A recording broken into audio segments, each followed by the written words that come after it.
Major funding for KPBS Evening Edition has been made possible in part by Anderson Plumbing, Heating and Air, proud to support the mission of KPBS and privileged to serve San Diego clients. Anderson Plumbing, Heating and Air, helping homeowners maintain drain, heating, and cooling systems since 1978. And by the Conrad Prebys Foundation, Darlene Marco Shiley, and by the following.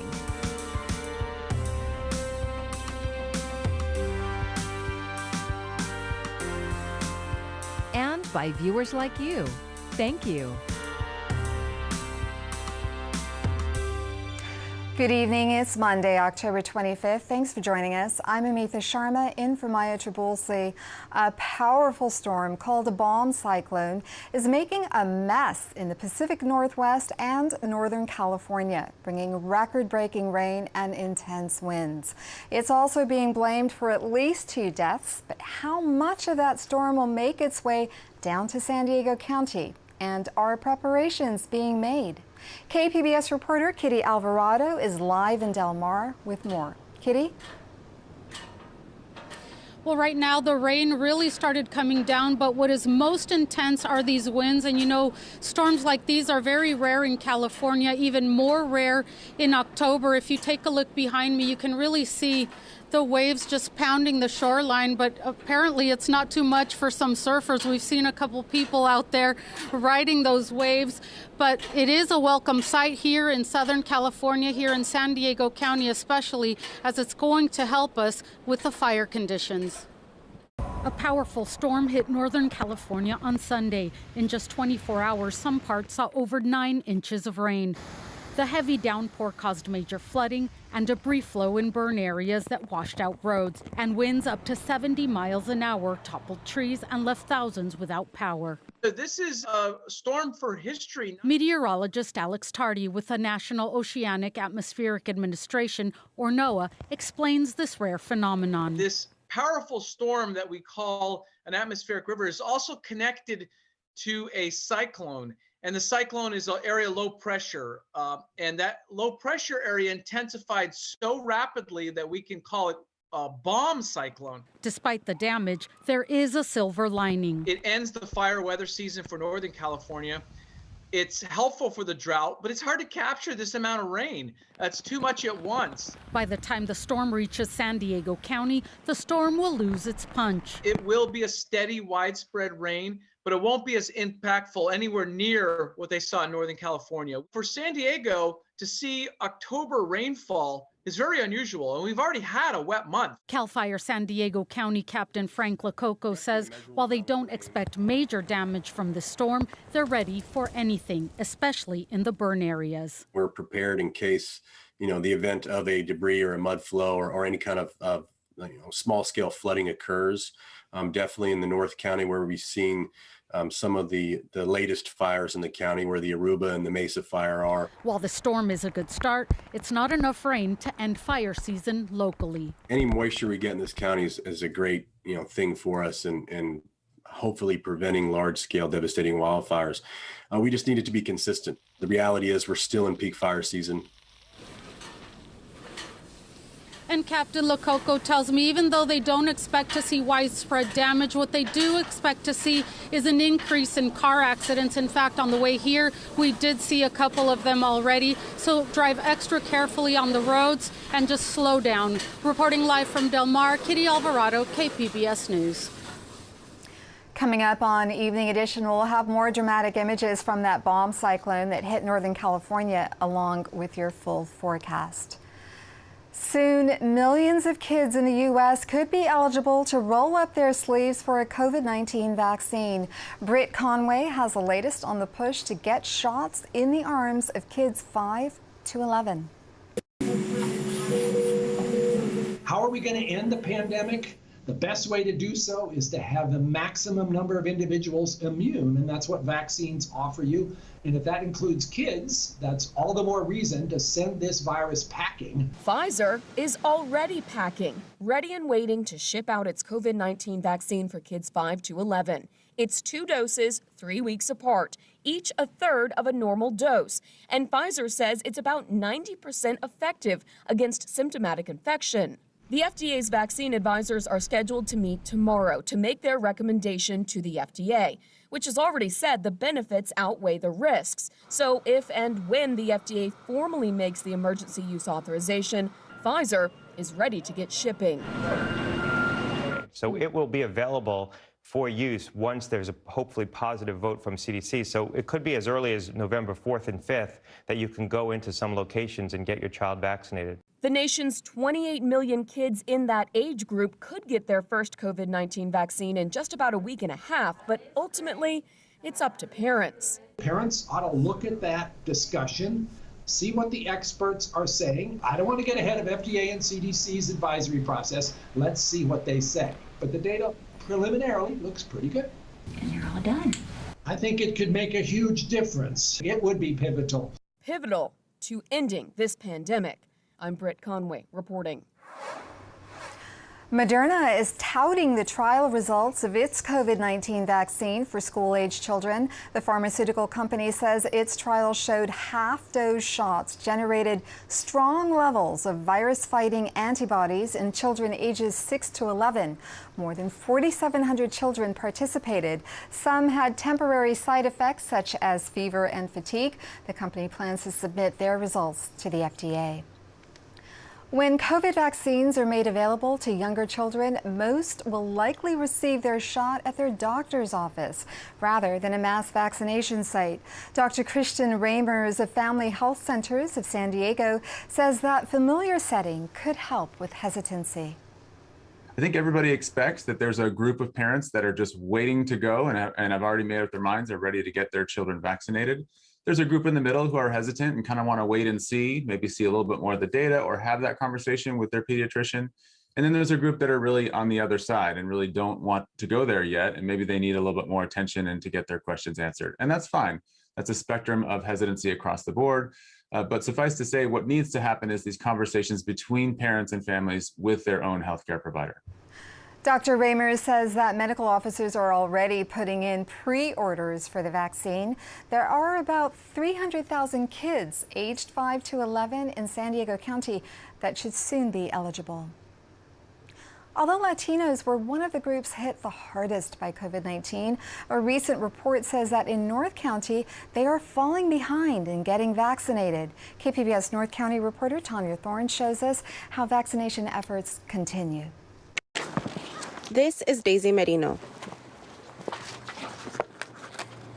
She spent her morning going door to door, giving information on COVID vaccines and testing centers. Today we're doing canvassing for vaccination outreach. Merino is one of the coordinators for Poder Popular, or Popular Power. They are a group run by Vista Community Clinic, informing the community of health resources available in North County. Es con respecto a la vacuna contra el COVID-19. Every week, she meets with volunteers in different neighborhoods to give information on COVID vaccines and local testing centers. Poder Popular leaders have been really fundamental in ensuring that the information that community members receive, is trusted. We always think of them as the trusted messengers of the community. And a lot of the material that we distribute goes through their, let's say, kind of like their approval first. A report by the San Diego Union Tribune showed that Latinos in North County are falling behind in getting vaccinated. Poder Popular is working to get more Latinos in North County vaccinated. But Merino says some of the Latinos she has encountered are still hesitant over the vaccine. Sometimes the people that we have encountered, they're open to receive the information. A lot of the times they do have questions regarding, some of the myths that they have heard, such as infertility, right? Is this going to cause me infertility? I've heard this from a friend. So we always try to have at hand a flyer, that breaks down or that debunks some of these myths that they might have heard. The volunteers say they've heard all kinds of myths, have gotten called names, or sometimes go ignored. But the group says the insults won't stop them and they will continue their efforts. Tanya Thorne, KPBS News. Rising rents and limited affordable housing are difficult for many San Diegans, but KPBS race and equity reporter Christina Kim says the housing market is particularly challenging for Black renters. San Diego is the worst place to be a Black renter in the whole country, according to a new study by Zillow, an online real estate company. We found that rent burdens are the highest for Black households in San Diego, and Black renters in San Diego spend more than half of their income, or 53% of their income, on rents. That's Nancy Wu. She's the economist at Zillow who led the study. So what exactly does it mean to be rent burdened? It means a person pays 30% or more of their income on rent. So Black people here in San Diego are on average very rent burdened.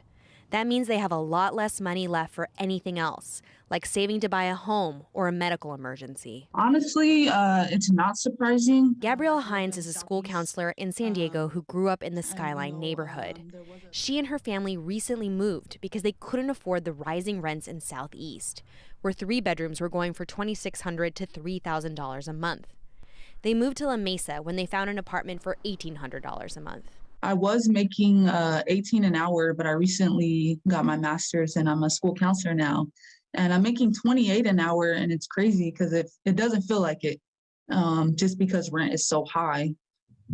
And my husband also is doing electrical work, and it just doesn't feel like it. Staying in Southeast would have meant spending more than 30% of their income on rent. With the cost of daycare and other bills adding up, it just wasn't an option for them. And she says she's not alone. A lot of other people in her once predominantly Black neighborhood of San Diego are also being pushed out. It almost makes people feel like, they're not good enough to live in the neighborhoods that they came from. San Diego rents are expensive and getting increasingly more expensive for renters across all demographics. We've seen that in San Diego, for example.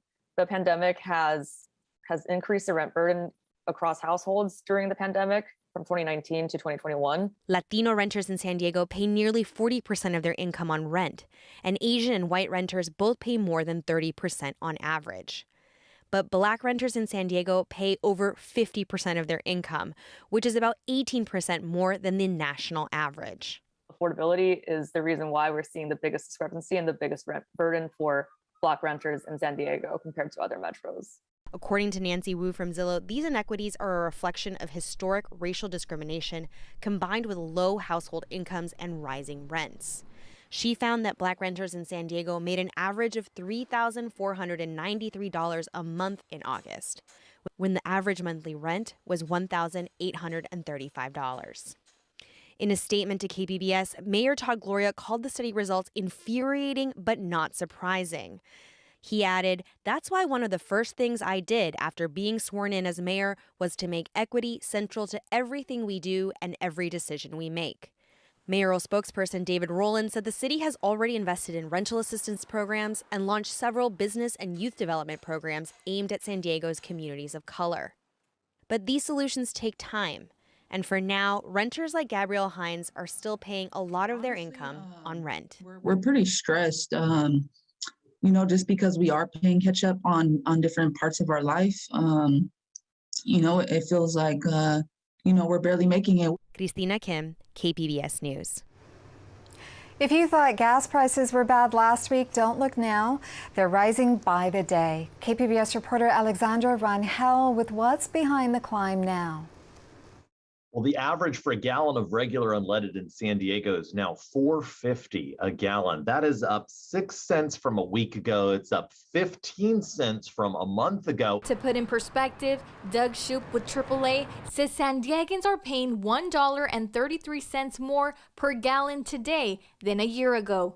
He says typically we see a decrease in gas prices, but not this year. Because of the higher crude oil prices that we're seeing. And stations here in California must be selling that winter blend fuel, which is cheaper for drivers by November 1st. Shoup says we can expect more drivers on the road now and all the way through the holiday season. People are just driving more this fall. With increased vaccinations, people started taking those road trips that they had to put on hold over the last year and a half during the pandemic. Prices are sky high across the country with a national average of $3.40. At a town hall in Maryland, President Joe Biden said we most likely won't see a change in gas prices until early next year. Meanwhile, Shoup says drivers can make smart choices to save at the pump. Adjust your own personal driving habits. Avoid those jackrabbit starts and don't speed. Not only for your safety, but the faster the vehicle is moving, the more fuel you're burning. Alexandra Rangel, KPBS News. While we're dealing with rain here and some storm damage in Northern California, the Midwest is getting hit hard by severe storms, including tornadoes ripping through the region. Here's reporter Daryl Forges. We've seen some pretty big storms and nothing like this at all. Severe weather from a bomb cyclone, a rapidly strengthening storm hitting parts of the West Coast hard over the weekend. Roadways turning into rivers. It's moving so fast down there that it's moving this is flat rock. It's actually moving the rocks. A bomb cyclone bringing several inches of rain, flash flooding, and leaving hundreds of thousands without power. Areas like Butte County issuing roads are closed for some fire-burnt areas. It's too dangerous to let anybody in until the storm's over. As the West Coast battles the bomb cyclone, the Midwest is also fighting severe weather. Tornadoes. The whole house started shaking and we felt it hit the deck or whatever. I guess that's what we felt. It was scary. Tornadoes, large hail, and damaging winds affected parts of Arkansas, Missouri, Illinois, and Indiana. The swirling, the stuff flying in the air, the trees moving every direction. And when I looked over, I thought, oh my goodness, I was on the edge of it and it passed right next to me. More severe weather could be on the horizon. Weather models show a potentially powerful nor'easter could impact the East Coast by Tuesday or Wednesday. We'll be ready for the heavy rain and exaggerated flooding of these coastal areas. Daryl Forges, KPBS News.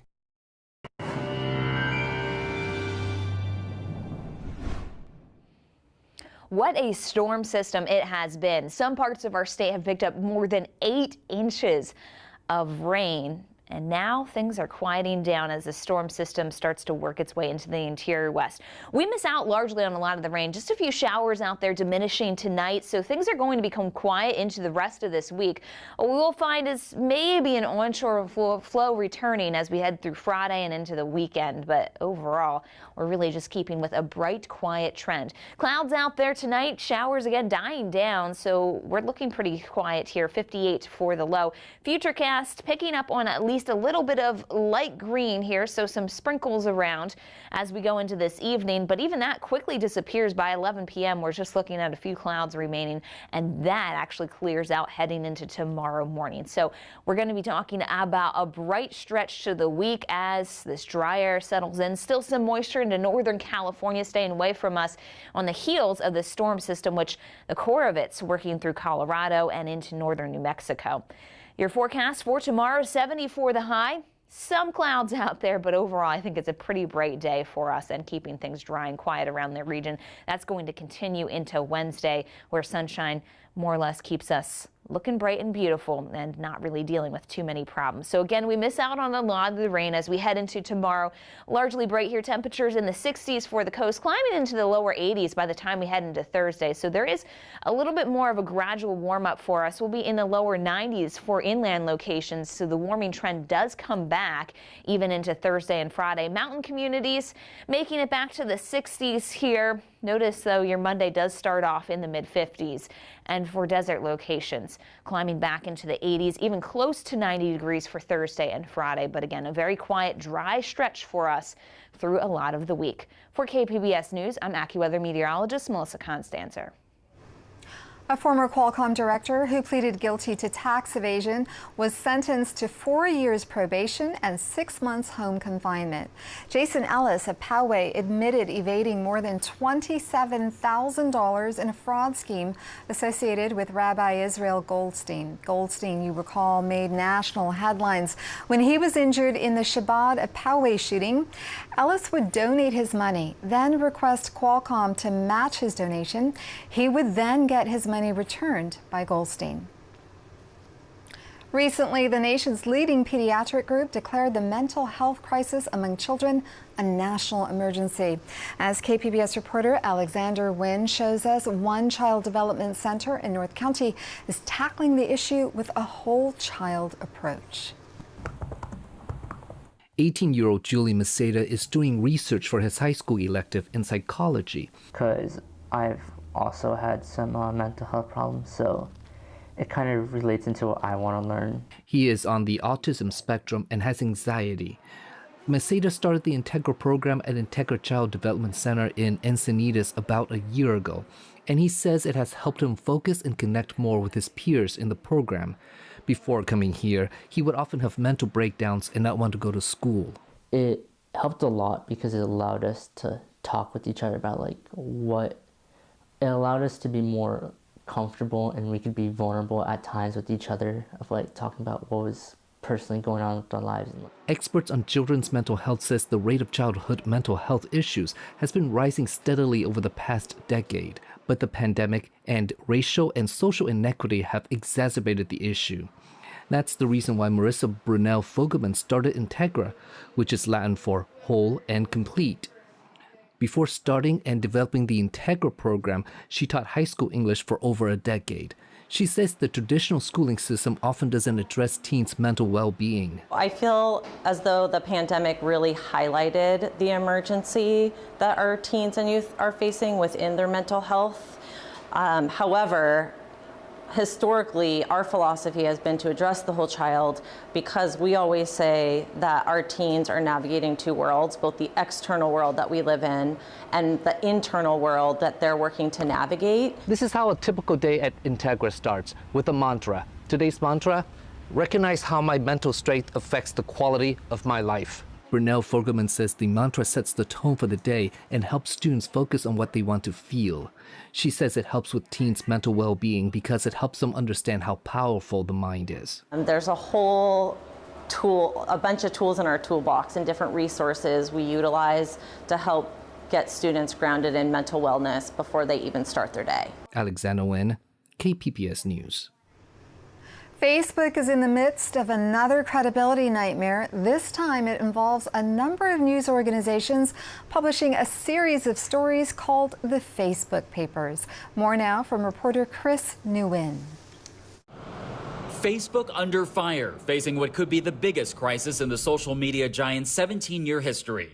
The research and studies that reveal Facebook putting profits over people are from Facebook's own files, revealed to them long before it was revealed to us. The fallout started Friday when a group of media outlets, including CNN, started reporting on hundreds of internal company documents dubbed the Facebook Papers. Whistleblower Frances Haugen provided the papers as evidence to support disclosures she made to the Securities and Exchange Commission, and her legal counsel provided Congress with redacted copies. Facebook never set out to prioritize polarizing divisive content. It just happened to be a side effect of choices they did make. Monday, the former Facebook employee appeared before the UK Parliament to call for more government regulation of the social media platform. Facebook acting in a non-transparent, unaccountable way will just lead to more tragedies. The papers reveal how the company addressed misinformation and moderated hate speech, and they paint a damning picture of Facebook's role in the January 6th insurrection. It's clear that the January 6th organization, per se, used them as an organizing tool to the extent that we can identify what really happened. A Facebook spokesperson told CNN Friday that the responsibility for the violence that occurred on January 6th lies with those who attacked the Capitol and those who encouraged them. Chris Nguyen, KPBS News. Investors were unfazed by the bad press at Facebook. Today, the Dow and the S&P 500 both closed new all-time record highs. Tesla's shares also hit a new high. After peaking above $1,000 a share, the company's market share sped right past $1 trillion.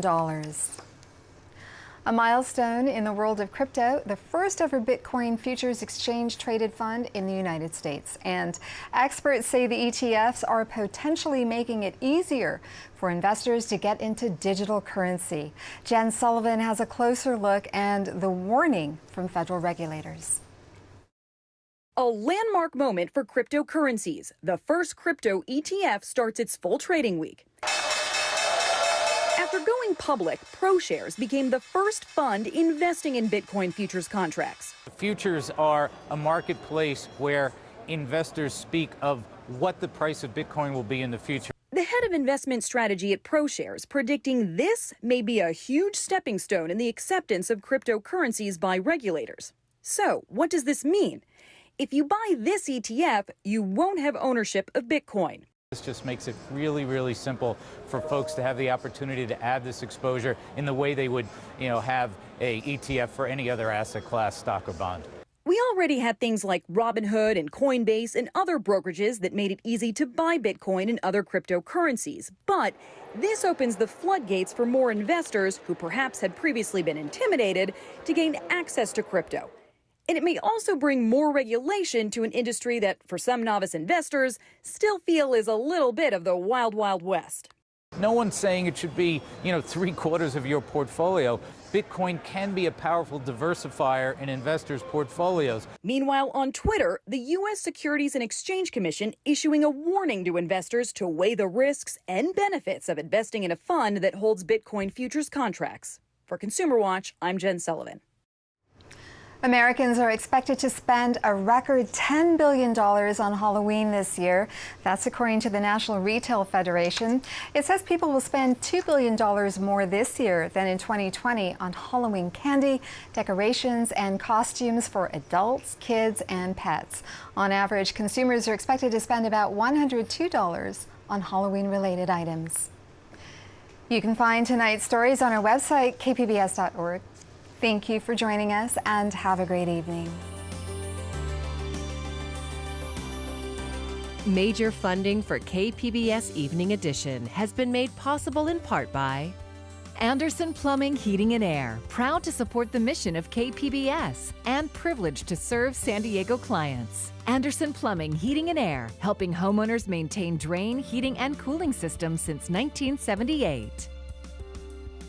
And by the Conrad Prebys Foundation, Darlene Marcos Shiley, and by the following.